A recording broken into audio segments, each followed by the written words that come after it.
결국은 이 플라톤이나 소크라테스가 추구했던 그런 진리의 세계나 화두를 통해서 얻고자 하는 진리의 세계는 동일한 것이 아니겠는가. 그러면 같은 지점을 향하는 그 다른 방법론 또는 그 사실상의 같은 방법론일 수 있는 것이 아닌가 하는 그런 생각 때문에 그 화두법을 저희들은 이것이 이 화두법에 대해서 연구하는 것은 우리 대학의 입장에서는 아카데미아에서의 교육 방법론, 진리 추구의 방법론을 어떻게 복원할 것인가의 그런 관점에서 저희들은 매우 관심이 있습니다만은 이러한 대학 사회에서의 관심이 있습니다. 스님께서는 이 화두에 의한 그런 어떤 명상 이런 것이 이 대학 사회에서 좀 도움을 받을 수 있도록 하는 이런 부분에 대해서 혹시 좀 지도해 주실 수 있는 말씀이 계시면 좀 해 주셨으면 합니다.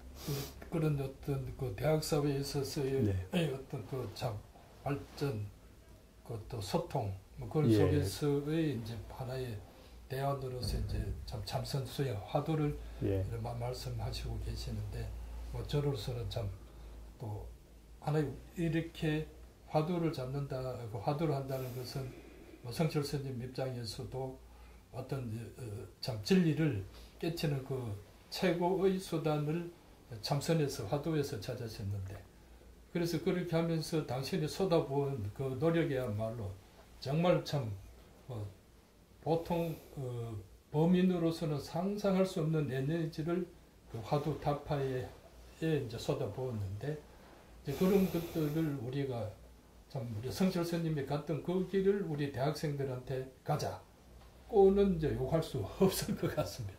그 정말 전 인생적인 그런 몰입이 있어야만 이제 얻을 수 있는 소정의 이제 결과. 또 그래도 우리도 많은 스님들이 화두에 몰두하고 있지만 또 그렇게 큰 스님처럼 소득을 올린 그런 스님들이 몇십 년 동안 나오지 않고 있으니까. 그러나 또 그렇다고 해서 우리가 갖고 있는 인간의 어떤 심성 개발이나 지혜 개발에 있어서 그 참선 수행만큼 또 뛰어난 것이 없으니까 저들도 이런 사회적으로 많은 보급을 위해서 애는 써 보는데, 그런 것들이 이제 지금 우리 한국 현실 속에서는 8.15 해방 이후에 어떤 그 교육의 수준이나 교육의 방법 이런 것들 전부 다 서구적인 어떤 그 교육학적인 그런 방법들이 도입되가 하니까 동양적인 사고의 개념이나 틀이 별로 우리 청소년들한테 먹히지를 않습니다. 이제 이런 것들이 우리가 이제 화두를 가르치고 또 동양 사상을 가르치고 하는데 또 다른 큰 벽으로 이제 다가오는데, 그런 거 우리 이제 젊은이들 서구 말씀하신 그 소크라테스나 플라톤 철학은 이해를 하는데, 우리 동양 철학에 대한 개념이나 이런 것들은 상당히 아직은 이래 약하고 있어서 이런 개념을 스스로 정립하고 해서 이 학생들로 하여금 우리 참 동양적 사고로 끌어오는데 많은 노력이 들어야 된다. 그렇게 생각하고 또 힘만 닿으면 정말 이래 명상을 좀 더 현대 대학생들 알고 쉽게 좀 풀어서 명상할 수 있는 길을 참 인도하는 것이 불교가 지금 갖고 있는 문제가 아닌가. 그러니까 그 길을 가기는 가야 되는데 많은 학생들에게 설명이 지금 부족하고 있다. 이런 안타까운 점을 느끼고는 있습니다.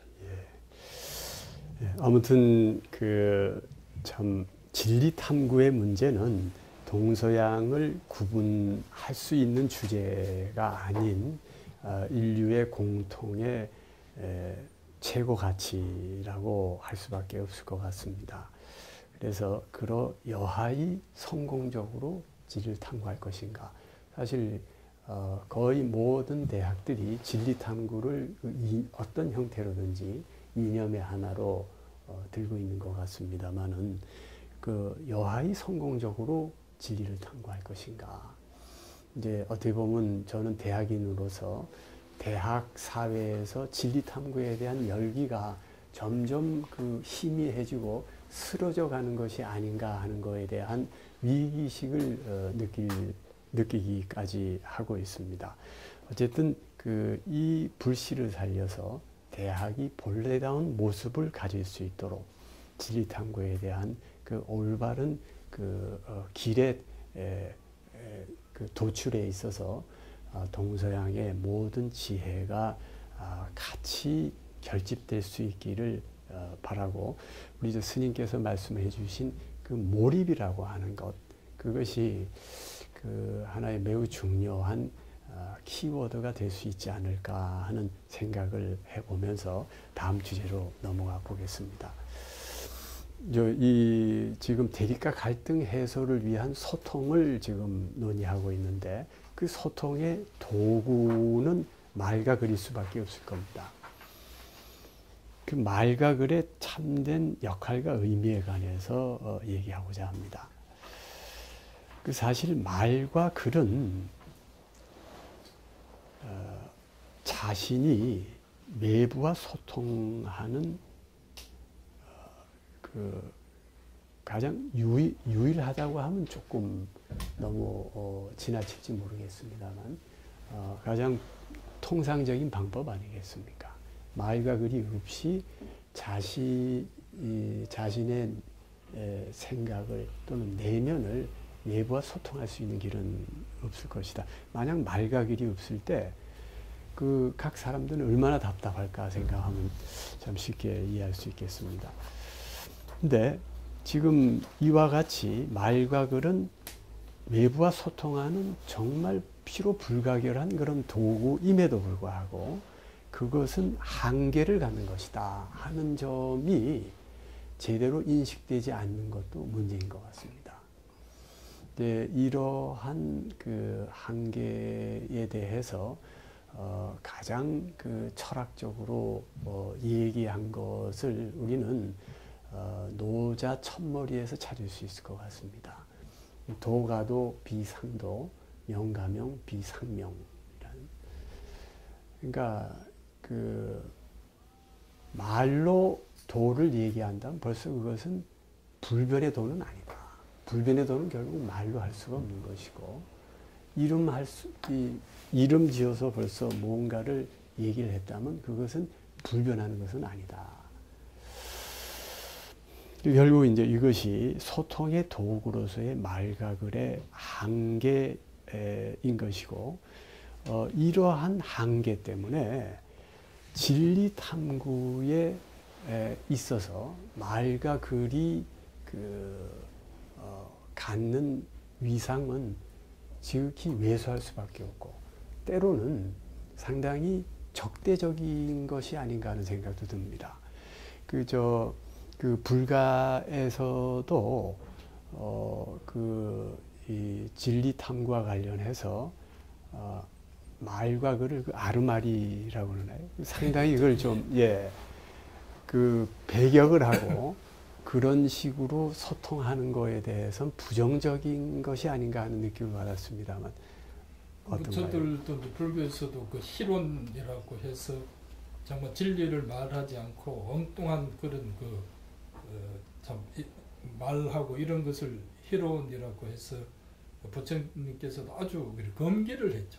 진리의 말만 할 것이지 진리의 이외의 생각을 하고 이외의 말을 하는 것은 그거는 이제 참 희론이라고 해서 말하자면 참 웃기는 그런 이야기는 하지 마라 하실 정도로 말에 대해서 참 당신이 법을 주장하기 위해서 법 아닌 것을 주장하는 데 대해서 상당히 이제 말하고 이러는 데 대해서 주의를 많이 주시고, 그래서 헛소리는 하지 말고 정당한 말만 하고 바른 이야기만 하라고 그렇게 이제 주의를 주시고, 또 언어에 대해서는 부처님은 곧잘 침묵을 지키셨습니다.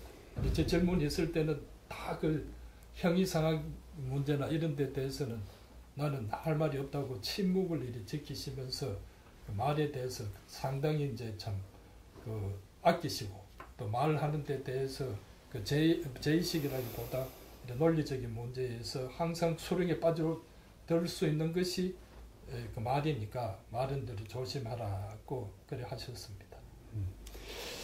그 이제 스님께서 말씀하신 말을 하더라도 바르게 하라는 그 말씀은 참 평범하신 말씀이지만 대단히 어려운 말씀이신 것 같습니다. 그리고 이제 석가모니께서 그 묵언을 하신 답변하지 않으신 그것도 결국은 그 노자의 이 진리는 말로 전달될 수 있는 것이 아니다는 것과 맥을 같이 하는 것이 아닌가 하는 그런 그 생각을 해봅니다. 저는 이 스님께서 가섭존자께 법을 전하실 때 염화를 하셨지 않습니까? 그 염화 시중에 유명한 이 일화가 있는데 결국 이제 그 어떤 진리 그 진리에 관한 얘기는 이신전심으로 그렇게 전달이 돼야지 말과 글로 표현하려고 해서는 안 된다 하는 그래서 이제 이 염화하시는 것도 말과 글을 쓰지 않았다고 하는 관점에서는 석가모니께서 그 묵언으로 가르침을 주신 거라고 그렇게 할 수가 있겠죠. 그래서 좀 이제 이 분명히 그 말과 글은 한계가 있는데 그러면 어떻게 궁극적 가치가 전달될 수 있을 것인가에 문제가 있죠. 이 부분은 결국은 사제간에 의해서 도제식으로 전달될 수밖에 없는 것이 아닌가 하는 생각을 합니다. 그러니까 지금 정보의 홍수 시대에 살고 있고 학생들은 교수님들이 강의를 할 때 그게 제대로 하는지 어떤지 스마트폰으로 검색해서 맞는지 틀린지 그것도 다 점검을 해보고까지 하는 그런 시대가 되지 않습니까?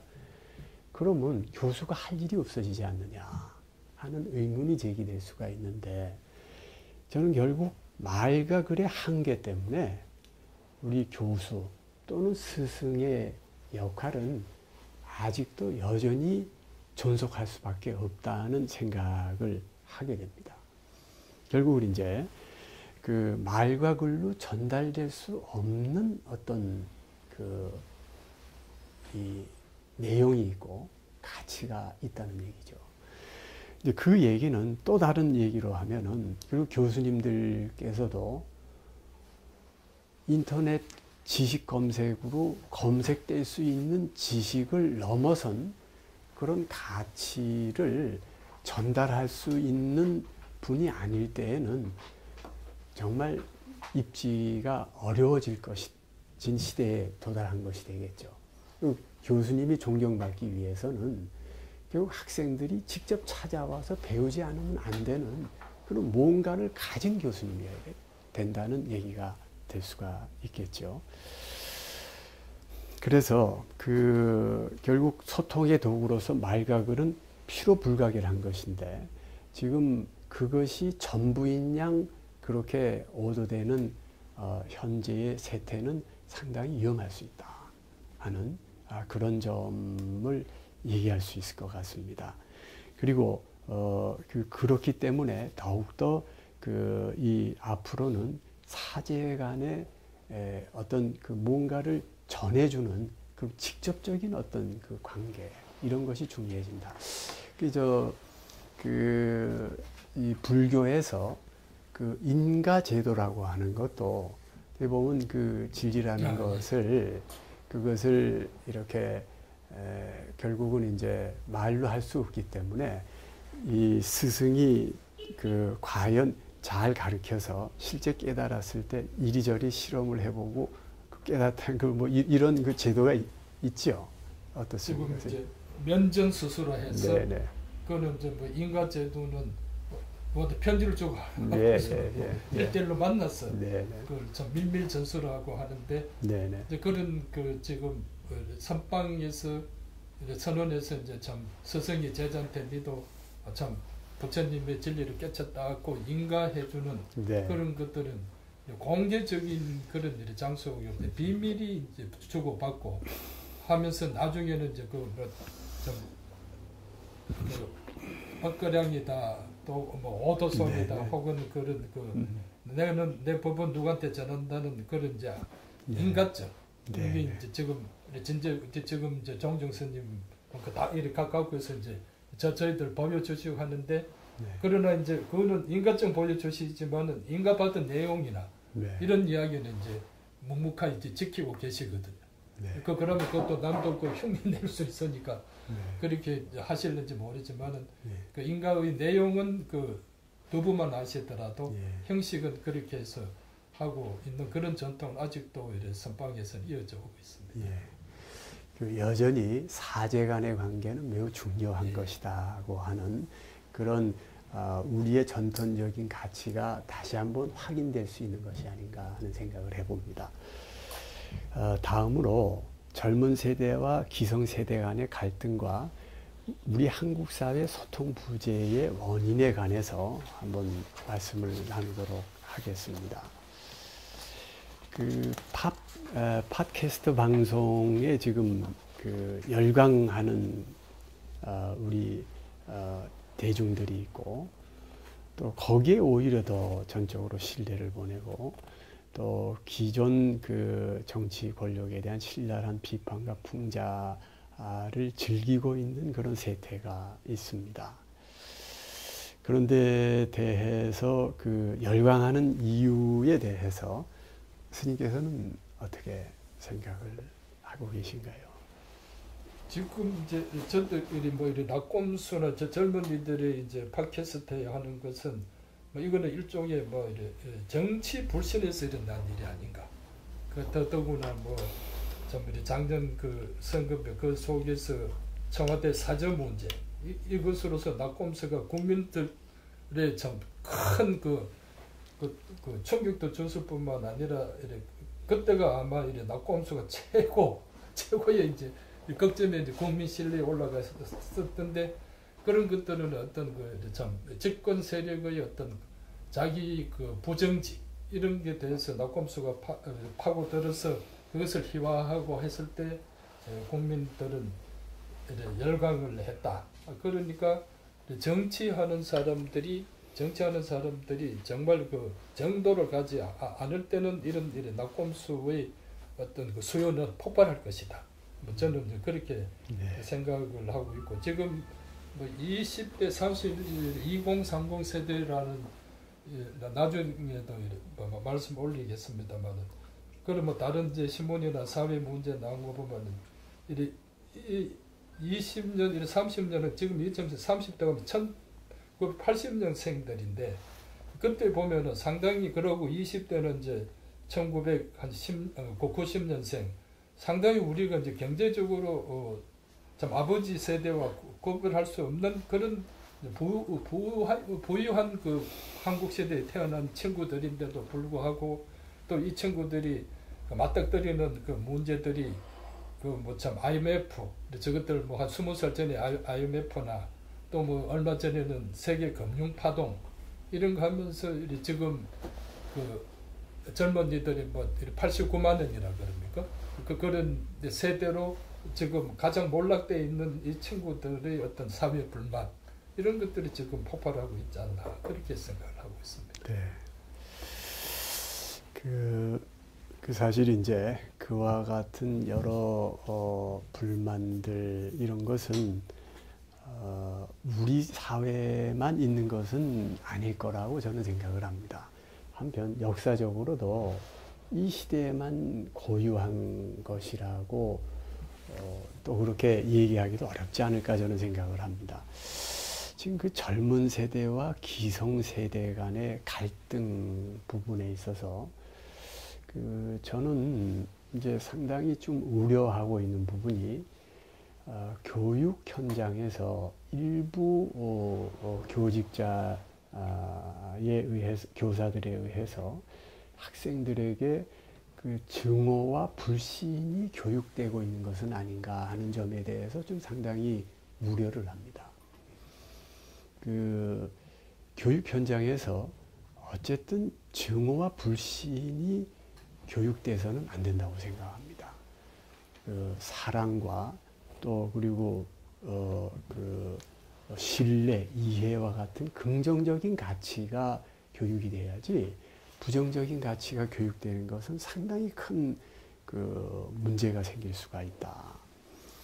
지금 이제 그 사실 전반적으로 이 기성세대에 대한 전반적인 불신이 상당히 좀 팽배하다고 합니다. 이게 이제 사람 개인에 따라서 차이는 있겠습니다. 실제 어느 세대나 기성세대 중에서 그 부패한 그런 세대가 왜 없겠습니까? 그건 우리 사회만 그런 게 아니고 다른 모든 세계 모든 나라에 다 그런 현상은 있을 수가 있고 또 역사적으로 완전히 다 그런 이 부패나 비리가 전혀 없었던 그런 시대는 아마 꼽기가 그렇게 어렵지 않을까 하는 생각을 합니다.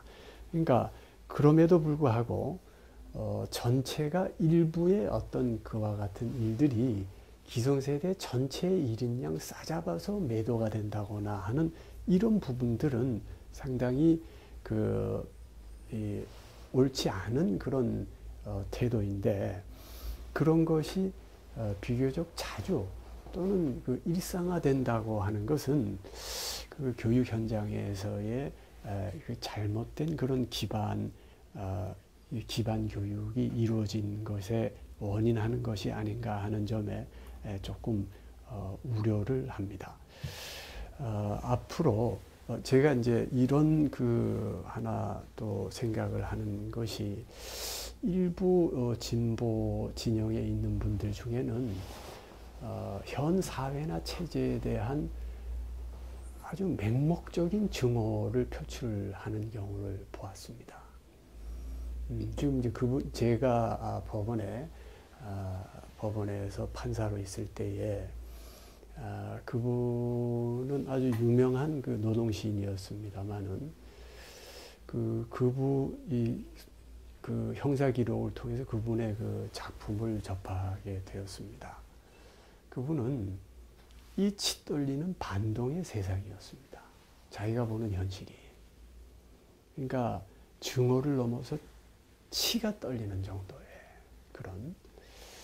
그러니까 그 정서적으로 정말 그러한 이 부정적인 정서가 확산이 된다고 할 때에 참 문제겠다 생각을 했는데 다행히 그 시인은 그 당시가 그 소비에트가 붕괴되는 때였습니다. 그래서 그분은 상당히 좀 내면적인 혼란을 겪었었습니다. 그래서 자기가 자기는 과거에는 그런 그 모든 자본주의 체제 그 자체가 악이고 치떨리는 이런 걸로만 생각을 했는데 한편 그와 상대 다른 체제인 그 소비에트의 공산 체제 하에서 그 몇십 년인가 얼마 기간 동안에 2천만이라고 하는 사람이 그 무참하게 목숨을 잃었다는 사실이 왜 그때는 자기 눈에 들어오지 않았는지 그게 참 정말 이해가 안 된다 하면서 그 당시 법정에서 수레하는 거를 제가 들은 기억이 생생합니다. 그분은 이제 한때 전향했다는 얘기까지 나왔습니다만 그러나 그것이 과연 그런지 뭐 그것은 그분의 개인적인 문제라 돼서 자세히 말씀을 드릴 수는 없습니다만 제가 어떻게 얘기할 수는 없습니다만은 어쨌든 그때 그와 같은 상당히 부정적인 증오의 그런 감정을 확산하는 이런 것들, 그리고 또 불신을 조장하는 이런 것이 그 교육 현장, 특히 그 감수성이 예민한 그런 이 학생들에 대한 교육에서는 참 주의가 돼야 될 것 같아 하는 생각을 한 적이 있습니다. 그 한편 지금 이제 신랄한 비판과 풍자가 상당한 인기를 끄는 것이 사실입니다만은 이런 것들도 이런 것들은 하나의 사회적인 카타르시스의 한 모습이 아닐까 하는 생각을 합니다. 이제 결국 이 정치 권력에 대한 비판 풍자 그런 거를 통해서 자기 내면적 불만이 해소되는 그런 효과 때문에 대중이 열광하는 것일 수가 있는데요. 근데 그것도 우리 사회가 좀 더 성숙한 사회로 이행하게 될 때에는 아마 이런 모습은 좀 달라지지 않을까. 보다 성숙한 그런 사회에서는 이런 것에 열광하기보다는 보다도 가치 있는 문화적인 모습에 더 문화적인 모습을 선호하게 되지 않을까. 그런 생각을 해봅니다. 그래서 지금 이 시대에 이런 어떤 팟캐스터 방송이 상당히 문제가 되고 일부 문제 있는 팟캐스터 방송이 되는 이런 것들이 이것도 지금 우리 사회가 가고 있는 그런 이쪽 성숙 과정에 또는 진화 과정에 한 도정에 있기 때문에 이런 것이 아닌가 하는 저는 그런 생각을 해봤습니다. 근데 이제 여기에 유교적인 권위주의와 군사 정권의 폐해로 이러한 이 현 세태의 원인을 찾는 이런 견해도 있는 것 같습니다만은 저는 그 부분에는 동의하기 어렵습니다. 이제 벌써 유교적 권위주의는 그게 우리의 어떤 문화적인 DNA로 남아있을지라도 유교적 권위주의라는 것을 의미하기에는 사실은 그런 체제가 참 훨씬 오래전에 다른 체제로 이행이 됐고 군사정권도 그 이후로 여당 야당 4번의 민간 지도자가 이미 집권을 한 바가 있어서 그런 거의 원인을 찾기보다는 결국은 이제 이런 현재 우리 우리 한국 사회의 세대 간의 그런 갈등 또 이 대립 이런 거에 대한 원인은 역시 내면적 성숙의 문제로 찾아야 될 것이 아닌가. 그리고 내면적 성숙의 문제는 그것은 결국 젊은 세대나 기성세대나 우리 사회가 좀 더 인문학적 소양을 쌓아야 될 필요성으로 연결될 수 있지 않을까. 저는 그렇게 생각합니다. 그래서 저는 이번 이런 행사에서 중요한 역할을 한 빈빈과 같은 그런 문화단체에 대해서 그 활동에 깊은 경의를 표하는 것이죠. 총장님이 말씀하신 저도 한마디 보태면 예. 젊은 세대, 기성 세대, 어느 세대까지를 젊은 세대를 하고 어느 세대까지는 이제 기성 세대로 이제 해야 되려는 또 사회학적인 또 분별이 있겠습니다만 우리는 이제 지금 사회에서 여기 저 카메라를 교체. 네, 예. 그러시죠.